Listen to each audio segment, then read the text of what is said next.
Batata, Bama Bateko, mesdames et messieurs, bonjour. Quelle plus belle disposition d'un citoyen, à quelque endroit qu'il soit, que d'être en situation de servir son pays. Cri du cœur, peut-être.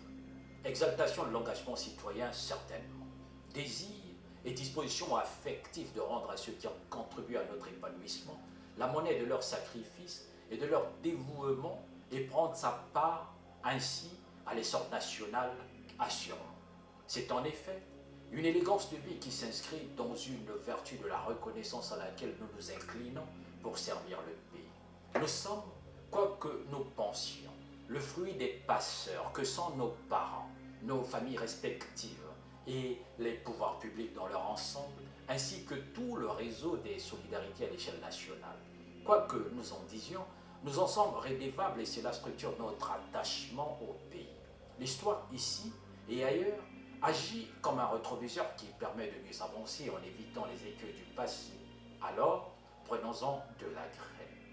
Enfermés dans le confort de nos certitudes, nous avions baissé pavillon, car assoupis sous le confort de nos habitudes et arrangements coupables. En cela, nous avions été submergés par un égoïsme oblitérant les combats du vivre ensemble et de progrès social. Avouons-le, notre sens de responsabilité serait d'avoir l'humilité de reconnaître que l'on s'est trompé.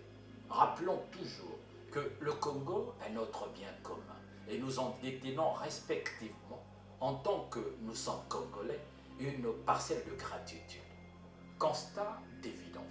Aucune action d'une organisation humaine, quelle qu'elle soit, ne peut prospérer sur un territoire s'il n'y a pas d'horizon collectif et partagé.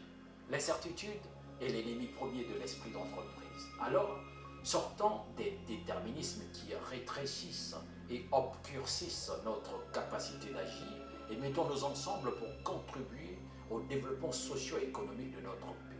Pour cela, débattons afin de confronter les points de vue pour dépasser les contingences de tous ordres qui nous enferment dans des postures empêchant toute avancée de l'idéal, de solidarité, de fraternité et de progrès.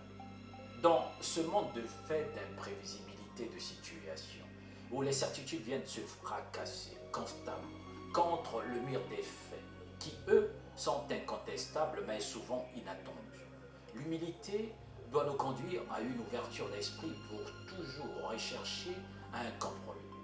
Les défis auxquels nos sociétés sont confrontées sont tels que la complexité des problèmes et des solutions nécessite la conjugaison de l'énergie des uns avec le génie des autres et la volonté de tous. Alors, l'échange, l'écoute, le dialogue et donc la compréhension mutuelle doivent être élevés au statut d'incontournables outils du vivre ensemble pour avancer au service du progrès social, fondement de nos solidarités. Aimer le Congo, c'est travailler à répondre aux inquiétudes sociales pour apporter des solutions aux besoins fondamentaux. Nourrir, loger, soigner, éduquer, garantir la sécurité et la paix et penser le futur. Au-delà des contingences spatio-temporelles. Batata, Bama, Bandeko, mesdames et messieurs, vous venez de suivre l'édito Est d'hier. Merci et à très vite.